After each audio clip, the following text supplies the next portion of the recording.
It's Tuesday, June 14th, 2016. 14 days ago, Tim Kennedy, Special Forces soldier, patriot, was here warning us of imminent jihad attacks inside of the United States. And just 12 days later, his warning came true. Here's a video that we weren't going to air until the future in a film that we're producing that you're now going to get a chance to see today when Tim Kennedy issued his warning. Now, some people can say, hey, tell us something we don't know. I understand that. I know you're informed. I know you understand. We have to get this out to our friends and neighbors and community that are in the dark, that are blaming the Second Amendment for the tragic mass murder in Orlando. And Tim Kennedy's warning you to get prepared, get ready, get a firearm, learn to defend yourself, because the government isn't going to do it. The SWAT team stood down in Orlando for 3 hours. This is outrageous. Our borders are wide open. They're not even vetting the refugees. This guy's father was a jihadi, calling for the death of gays. His imam was. The FBI's hands were tied, and they weren't even allowed to go after these people. That's because of the political control that Islam has directly out of Saudi Arabia, and that Wahhabists have bought off our government, from Hillary Clinton to Barack Obama to General Petraeus.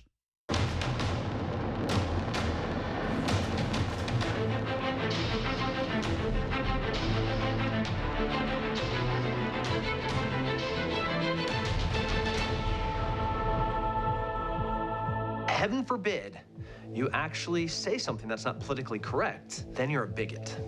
Then you're a racist. Then you're a misogynist, sexist. Talk about tolerance. Paris, France, one of the most beautiful places on the planet. I think it's like city of romance, music, culture, food, philosophy. They're tolerant.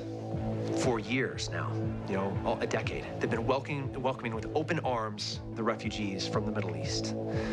And while their arms have been opened and letting these people in, they've been taken advantage of.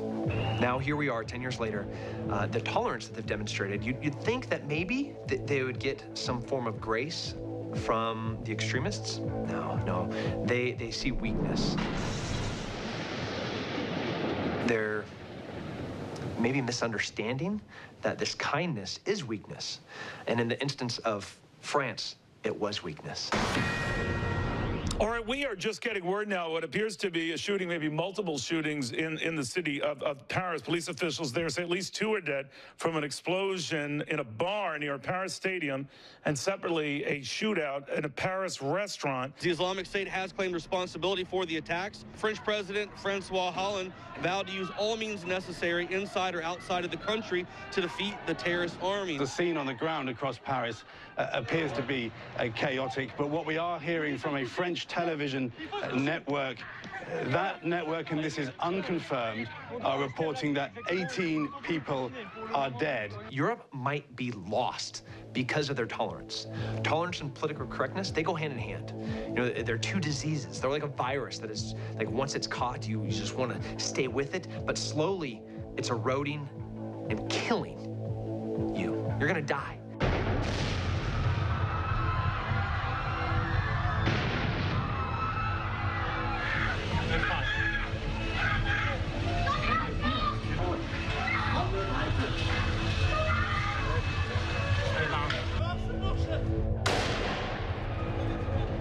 That's what political correctness and tolerance is doing to our society. We're trying to be nice. We don't want to offend anybody. And by doing that, we're getting weaker. Stop being and call things how you see them. We have politicians right now that will say anything to get elected. They'll lie at every opportunity. Have you always told the truth? I've always tried to. Always. Always. The Supreme Court is wrong on the Second Amendment, and I am going to make that case every chance I get. That's the thing about the truth and political correctness. They can't coexist. You either have what's true and what's right, or then you have what's socially acceptable. Those 2 things are exclusive. They can't live together. Believe in the truth, live in the truth, speak the truth, and for sake, just get rid of the political correctness.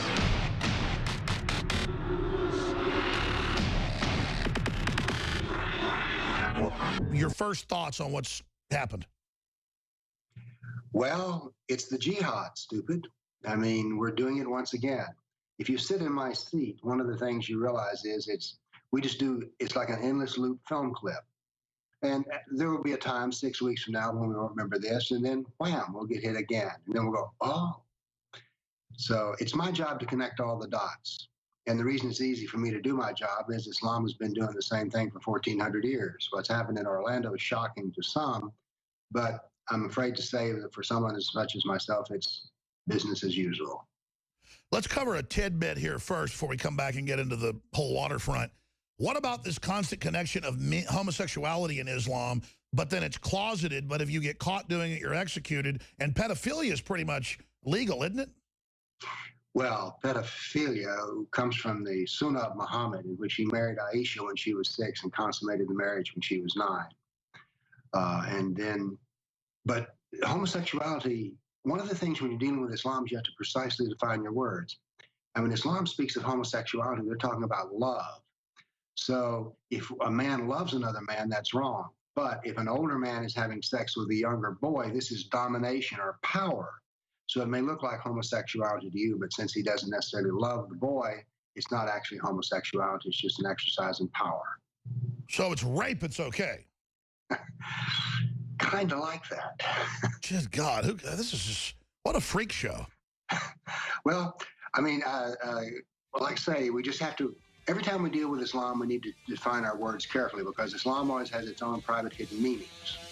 Why is our government guarding them? Why are they protecting them? Why aren't they going after the father? Why aren't they going after the imam? I don't know if you've seen the video of him like a snake going, we kill them, the gays, to be compassionate. We will kill them. I mean, and then the left is busy blaming conservatives. This is just insane. Is it Stockholm Syndrome? Or why is the left so allied with these people, sir? Well, you know, it's not just the left. I find that there are people here in Nashville, Tennessee, who would normally consider themselves conservatives in many matters, but they don't want to engage Islam. And the reason is, if you do engage Islam and say anything about it, you're called a racist, hater, bigot, Islamophobe. So it's cowardice. It's cowardice. Yes, that's it. You know, we've gotten as a nation a little too rich. Now, when I tell people that, they're horrified that you could ever be too rich. And in a strange way, we've become to where we don't want to tend to anything except ourselves. And now that we're under a civilizational attack, and as a result, we've gone complacent. We want to hire professionals to do our work for us. If the military can do it, fine. Law enforcement can do it, fine. But if there's work here, we've got to do ourselves. As a civilization, we have to acquaint ourselves with what's attacking us. And this is an information war. It's the reason I love the title of your show. This is not a war we're going to win with bullets and bombs, but it's a war of ideas. We have to understand that this is a very serious piece of business. We have an enemy. The enemy is political Islam, and it's here to take over our civilization. Breaking down the latest attack, what jumps out for you? Well, the thing that doesn't jump out with me, as I say, is this just one more attack? Right now, we're excited about this, but there will come a time in which we won't be excited about this, and we'll go back to sleep. It's like every time an event like this happens, we come up to here, and then the awareness starts going down, then it'll come back up. So to me, this is all a matter of business as usual. I guess I've become inured to it. I'm like a triage surgeon. It's just another event. And when do we get cultural exhaustion and maybe make it a holiday, like one day a week Muslims are allowed to kill us, and maybe it becomes a cultural right and you're racist or homophobic if you don't support suicide bombing? Maybe it'll become a national pastime. Well, I must admit, Alex, you've now posed a new idea, which I've not heard before. Well, I was being sarcastic, but I mean, imagine if they actually completely took over, that would be the case. It would be normal. Well, what happens is that there's a degradation of civilization. There's a wonderful word called dhimmi, D-H-I-M-M-I, and it's the dhimmi status which is the dhimmi lives within the Sharia law context, but continues to have their own private life. And so that's what we have here is a form of dhimmitude in which the Sharia is being pressed on us more and more. We're not supposed to criticize Muhammad. We're not supposed to tell a Muhammad joke. And yet what we find is the dhimmi has something he is degraded. And how is he degraded? Well, he's no longer in charge of the society he lives in. And that's sort of what's happening here is more and more we feel less and less in control of what's going on. Alex, there are things that are happening now that you would never have believed that would happen. I mean, whether it's putting urinals in the girls' bathroom, I mean, you can't predict all these things. But I find it fascinating, the point that once they get to be a certain percentage of population, they almost make us pay a tax and submit then, even though we're not Muslims, is what you're saying? What the problem with Islam is it's not just a religion. If Islam were just a religion, I wouldn't be here talking to you. I would be in my wood shop making another piece of furniture, which is where I was on 9/11. So the problem is it's a political system, and that's what I concern ourselves with. But by the way, understanding that Islam is a political system is the key to defeating Islam. You know, as a religion, you get protection in our society. And I coined the term political Islam the day after the 9/11 attacks because I realized that we would never defeat a religion because there's too much religious protection in this country. But we can defeat a political system.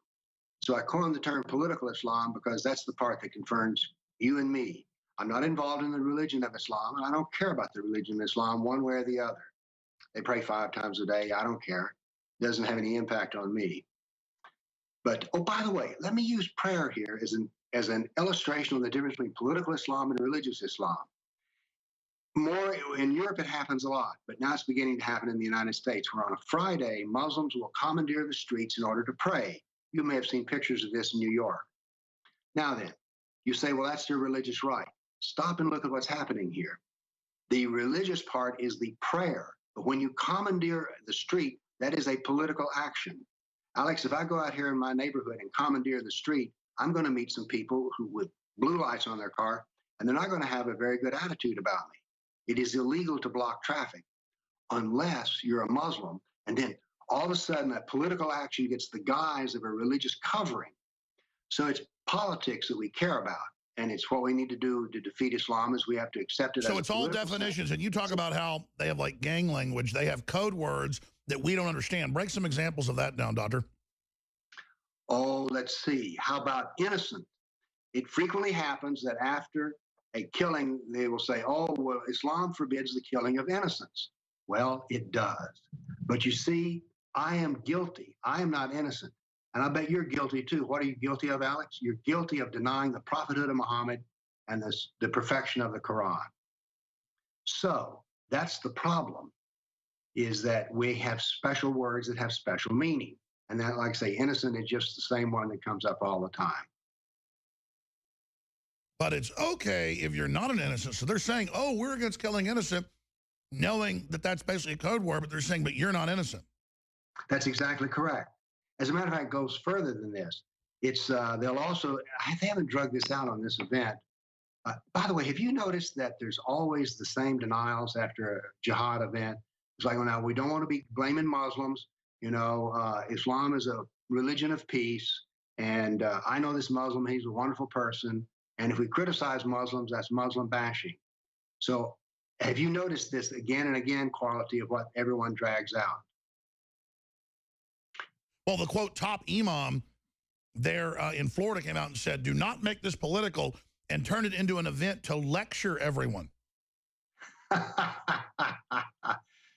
Well, you know, I preach just the opposite doctrine. Not interested in the lecturing, but I'm interested in people learning. That's the reason I'm interested in being on your show. This is an information war. If we would ever accept that, then we could win this war. And if it's an information war, this means that everybody has to partake in it. For instance, the religious leaders need to start partaking in this war and stand up for what is a political action is that Christians are being killed in Africa and the Middle East on a daily basis. Those are political actions. And we need to get people who first understand the fact that it's going on. And the other thing is we need to get religious leaders involved in opposing this. So it's a civilizational war, and we need to bring everybody in on the act. What about Islamic espionage? They're buying the politicians off. Saudi Arabia alone funds 20% of Hillary's campaign. You know, Islam is very big on, there are 4 kinds of jihad. There's jihad of the sword, which is what we all are here. Then there's jihad of speech, jihad of writing, and there's jihad of money. As a matter of fact, the Quran goes on again and again and says that every Muslim must contribute money towards jihad. And by the way, contributing money towards jihad gives you the same blessing as if you had committed the act of jihad itself. So Saudi Arabia spends more money on implementing Wahhabism around the world than communists did at the height of the Cold War. So and Muhammad, by the way, it's clearly written, would use money in order to influence both politics and religion. So the fact that Islam is using money is also part of the fact that they understand civilizational war. I am a strange admirer of the Islamic concepts of war because they're so total. I argue that Muhammad was the greatest warrior who ever lived. Alex, nobody dies today for Alexander the Great, Caesar, or Napoleon, but someone died today because of Muhammad's military leadership. So money is simply part of a civilizational jihad, just like immigration is part of a civilizational jihad. Islam has the most brilliant concepts of war that I've ever read. It uses everything. I just told you earlier how praying in the street becomes a political action and part of a political war. By the way, this goes on long enough until finally it just becomes the way that people do business. And they just say, well, it's Muslims, they can do what they want to do. So Islam understands war and understands it involves money. You look like you're old enough to understand that some people you can't buy, but you can definitely rent. It's hard to find someone that money doesn't influence. But I'm shocked that you think that money would influence Hillary's political position, really. It is amazing. Do you think every time there's an attack, people are getting more concerned about Islam, or do you think they're starting to go to sleep and get that fatigue from it? I think that we're winning on the basis of, Alex, if there were only jihad of speech, writing, and money, we would lose this. We wouldn't stand a chance. The only thing that happens is after every jihad event that hits the news, let's be clear here. It is a rare jihad event that comes into the news. It has to be big. But when it does, all of a sudden people are learning because they have their face shoved into it. Alex, we're beginning to win at this is going to sound strange, but we're beginning to win at one level of the information war, which is we now dominate the comment section. No matter how liberal the newspaper may be, if they offer comments, we find that our word is getting in and being heard. So it's sort of shock learning. And the public's learning the nomenclature. They're learning the Islamic terms. They're learning that this has all been hidden from us. Well, people are learning in general. For instance, people now understand that there is such a thing as political Islam, that it's not just religion. So I'm optimistic on this point. Our problem is not at the grassroots level, Alex. Our problem is at the top.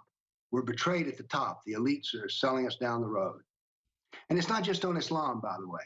I go to Europe twice a year, and the EU has become an organization of elites that's slowly destroying nations. Absolutely. No, I mean, they're globalists, and that's why they've opened the door up for the Islamicists to come in. Why is the EU allied with the Islamicists? This is very strange to me. However, its roots are in oil. I was reading a book on one of the master spies before the First World War, and something very interesting happened. And that was that the British, who had dominated the world by the use of ships, had fueled their ships with coal. Then it became very clear that the future of naval warfare lay in oil. It was at this point that scholarship at Oxford and Cambridge and other university studies, other sites, began to view Islam in a more and more favorable light. Before 1920, there were some great books written by university scholars about Islam. But after the need for oil came about, all of a sudden, Britain became more and more compliant and more. That's right. And the British Empire basically set up these current states, so thought it controlled it, made a deal with it, and now it's infiltrated the global imperial model. We're not under a British Empire, but the British model is still kind of the Anglo-American global government system. That's now caught the Islamic virus, and that's how it's replicating and taking over. It is. And you know, what's really terrible about all this is everybody who's involved in accommodating ourselves to Islam view themselves as nice people. I've met people who oppose me in my politics, and their motivation is good. That is, from their limited point of view. They think being nice and be friendly and don't be hateful. Well, they want to put my wife in a cage. Getting back to the subject we were covering before the break.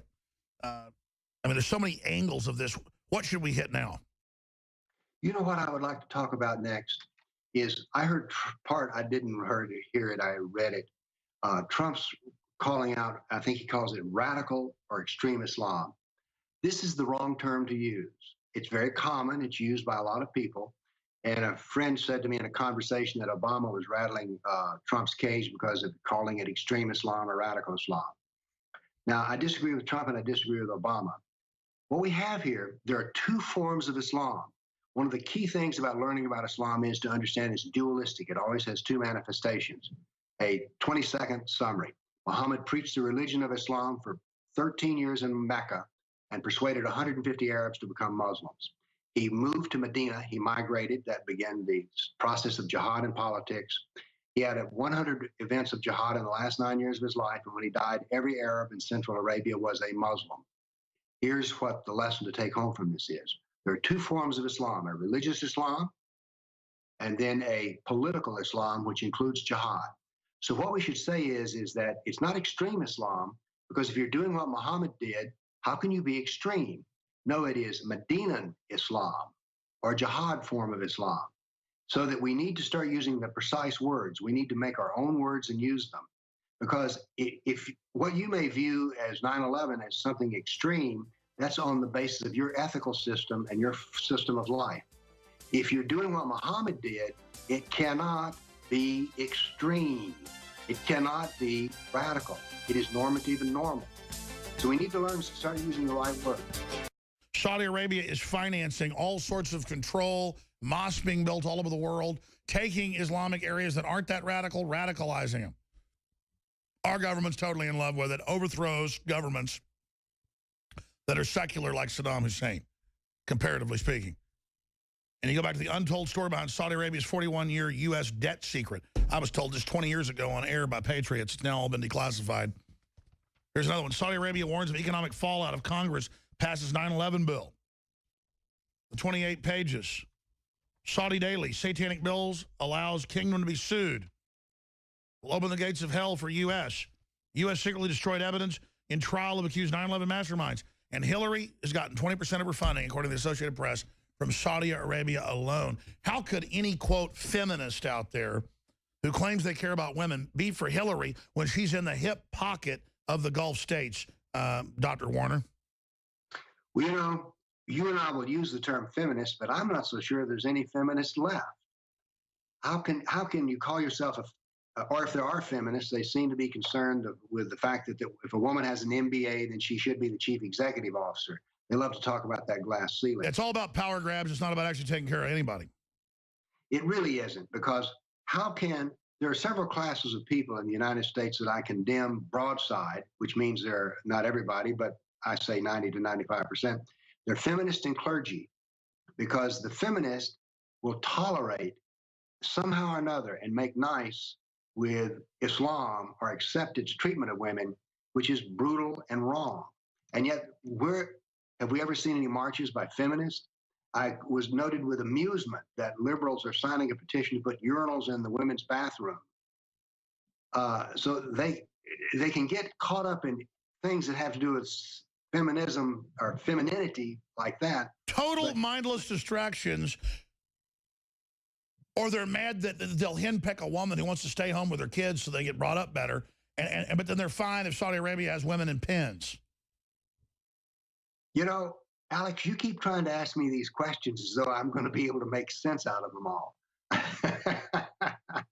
But I cannot explain why women who are otherwise good people will sit there and go to an interfaith gathering and hear women talk about how wonderful that Islam was the first to give women their rights, that Islam protects women. Islam, so listen to all these things that Islam is supposed to be good for women, and just sit there and like baby birds, when the mother bird feeds them, they drop the worm down the mouth. Meanwhile, ISIS is selling 6-year-olds into sex slavery and gets Saudi Arabian approval. I'm going to throw up. You know, you're reaching the point where I'm going to teach you a phrase which the professionals in my business use. You cannot make this crap up. I'm serious. I mean, I deal with professionals around the world, and occasionally we all just shake our heads and go, we can't make this up. How would you do this? Islam is, when you enter the world of Islam, you enter a world in which everything has two meanings and everything is upside down. And everything you think you know, it's the opposite of that. It's like Islam is permanent opposite day. It's like, I'm going to go kill all these gay people, but they have sex with men. And it's just, but it's okay because we did it this way, but these guys got to die because they did it that way. And we're liberal, by the way, so shut up. The guy's a Democratic Party voter, so he goes and kills a bunch of Democrats. You know, and by the way, did you ever think about this? My bet is that most of the people who were killed in the Orlando shooting were Obama voters. But you know, we're laughing here, and yet the truth of the matter is, Islam is the enemy of the liberal, the conservative, the progressive. Muslims are peaceful and tolerant people and have nothing whatsoever to do with terrorism.